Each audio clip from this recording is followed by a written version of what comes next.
Elaboración de gráficas sofisticadas.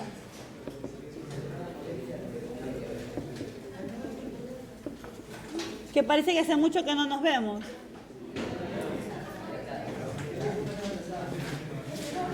Entonces decía yo que una cosa que nos serviría para hacer la elaboración es ver un poco el proceso que sí conocemos. Es decir, nosotros sabemos, dado una gráfica, analizar el comportamiento de esa gráfica, ¿verdad? Y entonces habíamos hablado de algunas definiciones ya. Definiciones como cuáles. Hablamos de definiciones como extremos de una función. Y habíamos dicho que cuando hablamos de extremos, tenemos extremos locales y extremos absolutos. Y vimos la definición de extremos. ¿Se acuerdan que vimos definición de máximo local, de mínimo local? Y luego hablamos también de... sí hicimos eso, ¿verdad? No dijimos. Máximo relativo, mínimo relativo, dijimos, ¿verdad? Por ejemplo, yo decía aquí, para este valor, aquí hay dos valores donde hay extremos. Para este valor de aquí, decía, este se trata de un máximo local. ¿Y cómo veía yo que era un máximo local? Pues podíamos ver que f de x sub 0 es mayor o igual que f de x para todo x que esté en algún intervalo y que es una vecindad de x0. Entonces, si eso ocurre, si yo puedo darme cuenta que para cualquier x en la vecindad del x0 va a ocurrir que la imagen del f de x es menor que ese f de x sub 0. O viéndolo al revés, que el f de x0 es mayor o igual que ese valor. Si eso ocurre, esto se llama máximo local. Si por el contrario, el f de x sub 0 era menor, aquí llamémosle x sub 1. Si tengo aquí este x sub 1, si el f de x sub 1 es menor que cualquier f de x, ¿en dónde? No estoy hablando en todo el dominio, estoy hablando de un x para algún intervalo i que contiene a x1, es decir, para algún entorno definido de x1. Cualquier x que yo tome aquí, en la vecindad del x1 va a ser mayor que el f de x1, entonces aquí en f de x1 tengo un mínimo local. Esas son definiciones que trabajamos en la clase anterior.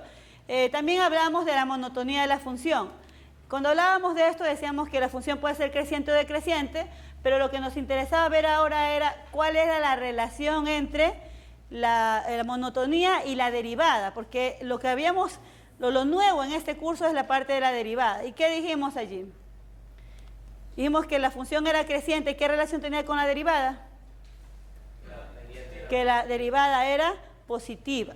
Es decir, yo decía, f es creciente en y, ¿sí? Para todo x, lo podemos poner, ¿sí?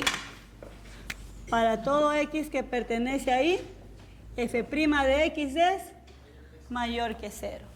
Y f es decreciente en y, si para todo x en y, f' de x es menor que 0. ¿Sí? Y luego, claro, decíamos que estos cambios en la monotonía justo se daban en estos valores especiales que eran los extremos. Y de hecho, a estos valores en los cuales ocurre el extremo, les vamos a dar un nombre. ¿Sí? Aquí, por ejemplo, en el x0 yo digo tengo un máximo local. Pero ¿qué está pasando con la monotonía de la función? ¿Por qué es que alcanzó un máximo? Si yo veo cómo se comporta la función, antes del x0 podré ver que estaba creciendo y que después del x0 empezó a decrecer. Entonces, para que haya habido este máximo, hubo un cambio en la monotonía de la función. Entonces, hubo un cambio de creciente a decreciente. Y a este valor x sub 0, y yo recuerdo haberles dicho que si yo hablase de la monotonía, no lo incluía ni a la derecha ni a la izquierda. ¿Recuerda? Yo le decía la función es creciente desde menos infinito hasta x0 y decreciente de x0 a x1. Pero decía, este x0 no lo voy a incluir ni en el uno ni en el otro lado, porque para mí este valor va a ser un valor crítico, o también le conoce como puntos críticos. Entonces, ¿qué es lo que yo voy a definir como un punto crítico? Para mí un punto crítico va a ser un punto en donde hay un cambio en la función. De hecho, ahí es posible que yo tenga que la función alcance un extremo. ¿Sí? Entonces, ¿qué voy a entender como un punto crítico? punto crítico va a ser donde hay extremos en la función.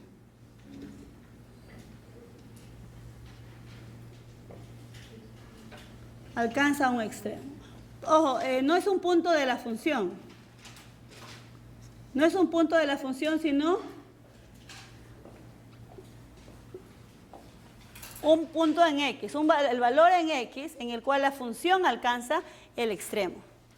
Y es que una de las cosas que nos va a interesar en una función es justamente saber cuándo la función alcanza este valor máximo o alcanza este valor mínimo, sobre todo por el tipo de problema que me vaya a ayudar a resolver o lo que yo deba interpretar con esa información. Yo les decía, por ejemplo, en la clase anterior, que si esta función para mí representa una utilidad, pues me interesará saber cuándo o para qué valor de X se alcanza ese valor máximo.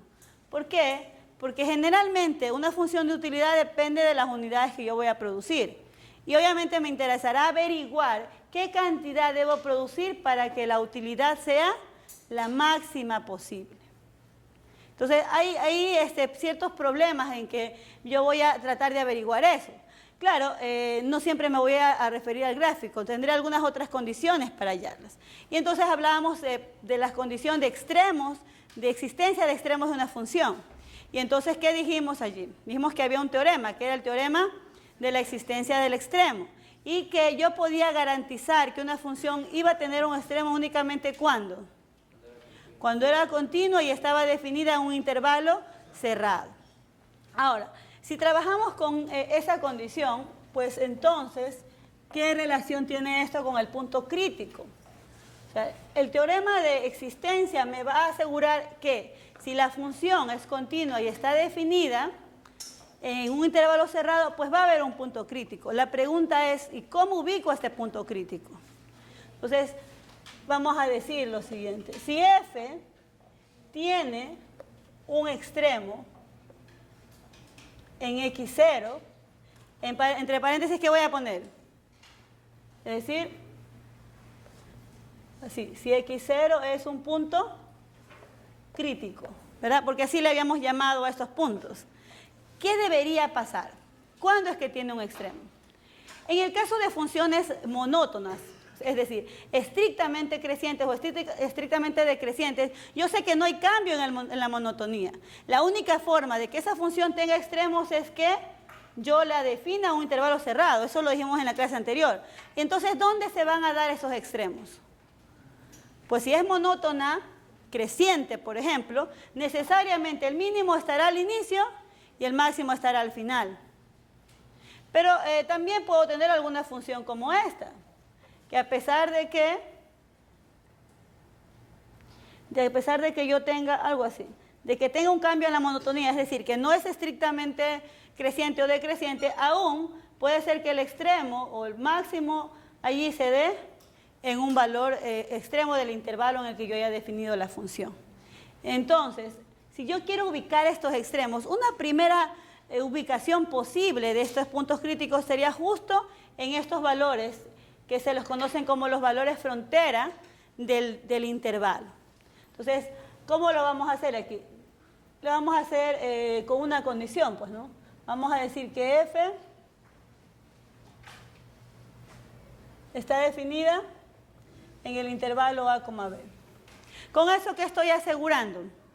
Pues estoy asegurando que existirá el extremo. Y entonces voy a decir que si tiene extremo, entonces, ¿quién es este x sub 0? X sub 0 podría ser un valor frontera. Es decir, x igual a A, x igual a B. ¿Dónde más podría alcanzar un extremo? Entonces, lo primero que voy a ver son estos valores porque son los que yo conozco allí. Y definitivamente, si hablamos de funciones que son estrictamente crecientes o estrictamente decrecientes, esos van a ser los extremos de la función. Pero si tengo una función como esta, es posible que además de alcanzar un extremo en los valores frontera del intervalo, alcance extremos en el interior del intervalo. Y ahora, ¿cómo ubicaré estos puntos críticos? Ahí vamos a decir depende. depende del comportamiento de la función cuando hubo este cambio en la monotonía. Y es que puede ocurrir una de dos situaciones. Si vemos otra vez el gráfico de acá, vemos que yo puedo analizar lo que está pasando con la derivada. Yo había dicho que definitivamente para que sea un máximo, por ejemplo, tiene que haber un cambio en la monotonía, ¿cierto? Es decir, que cambia, en este caso, de creciente a decreciente. Es decir, que la función derivada cambia de signo. ¿Pero cómo lo hace? En este caso, si yo analizo la derivada en este punto, pues voy a ver que el cambio es un cambio brusco. Un punto como este se conoce como punto singular. Es más, si yo aquí averiguo qué pasa con la derivada por derecha del 0 y por la izquierda del 0, lo más probable es que me den distintas. Es decir, en un punto como este, la derivada no existe. Este tipo de puntos tienen un nombre, se conocen como puntos singulares. ¿De qué es un punto singular? Es un punto donde la derivada no existe. Se llama punto singular. ¿Es diferente del punto de acá? Aquí también hay un cambio en el signo de la derivada.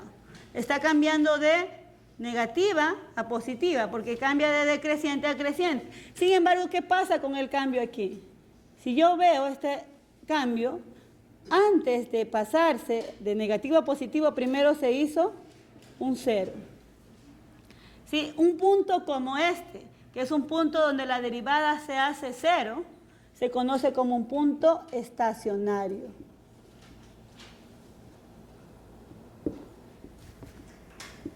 Derivada igual a 0.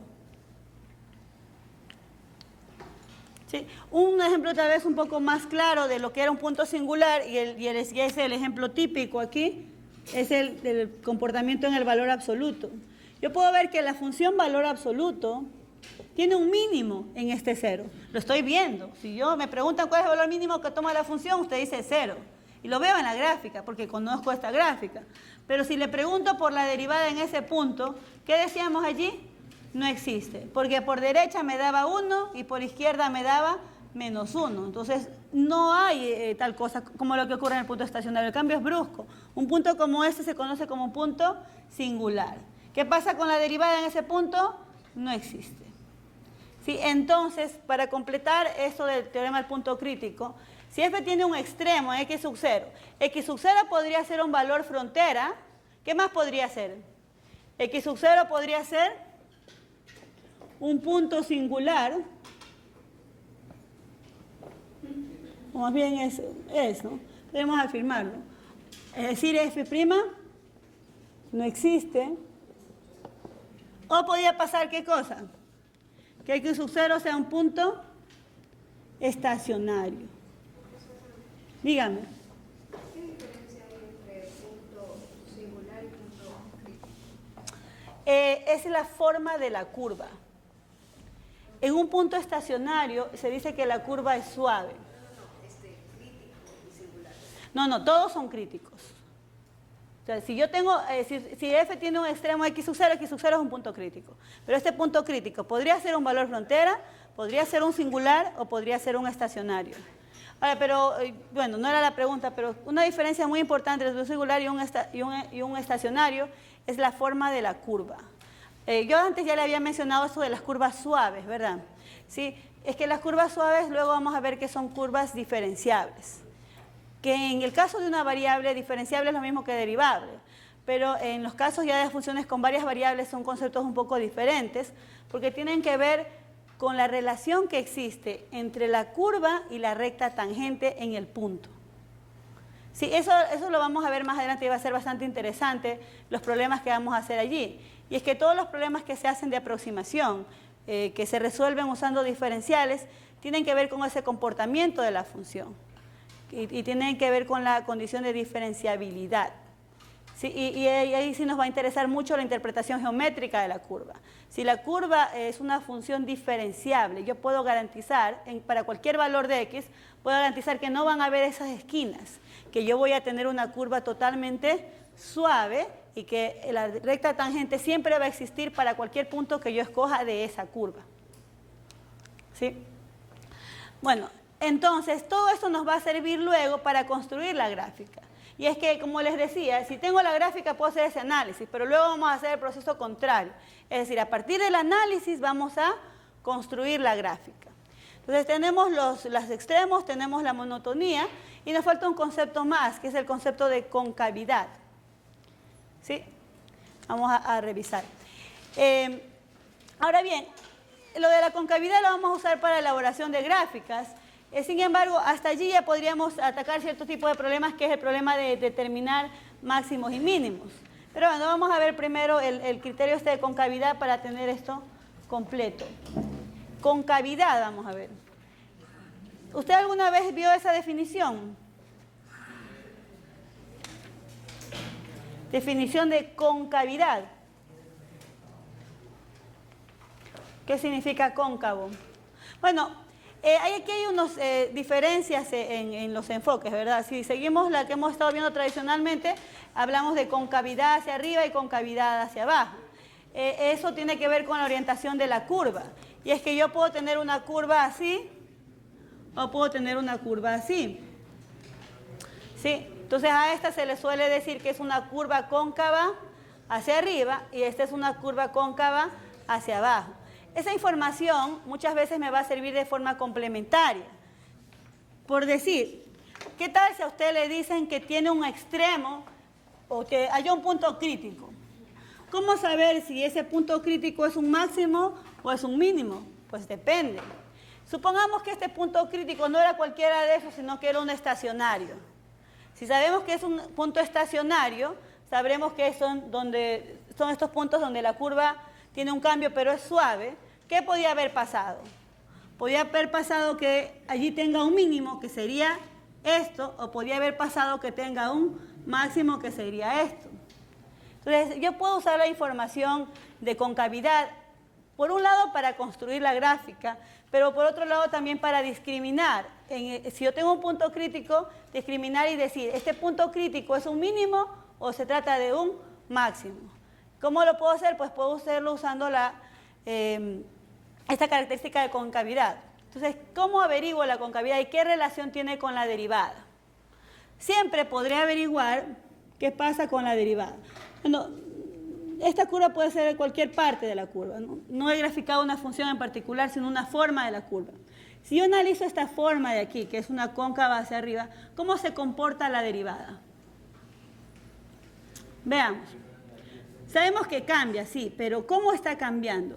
Aquí sabemos que tiene valores negativos también, ya lo sabemos, pero ¿cómo van estos valores? Mire, aquí supongamos que de pronto era un menos 4, de pronto por acá ya era un menos 2, de pronto por acá ya era un menos 1, de pronto por aquí ya era un menos 1/2. ¿Aquí qué se hizo?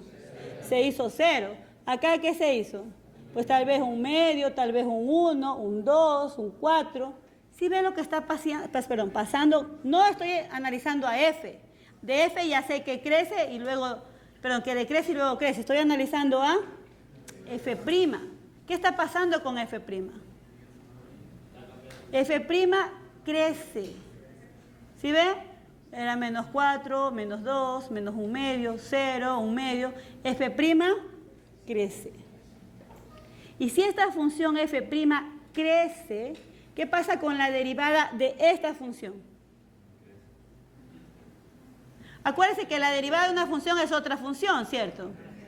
Si esta función crece, su derivada es positiva. ¿Quién sería esa derivada? Sería f2'. f2' es mayor que 0. ¿Sí ven? Entonces yo puedo decir que si una función es cóncava hacia arriba, su segunda derivada es mayor que 0 y al revés. Realmente ahí es una sí, solo sí. Es bicondicional. Y el mismo análisis lo puedo hacer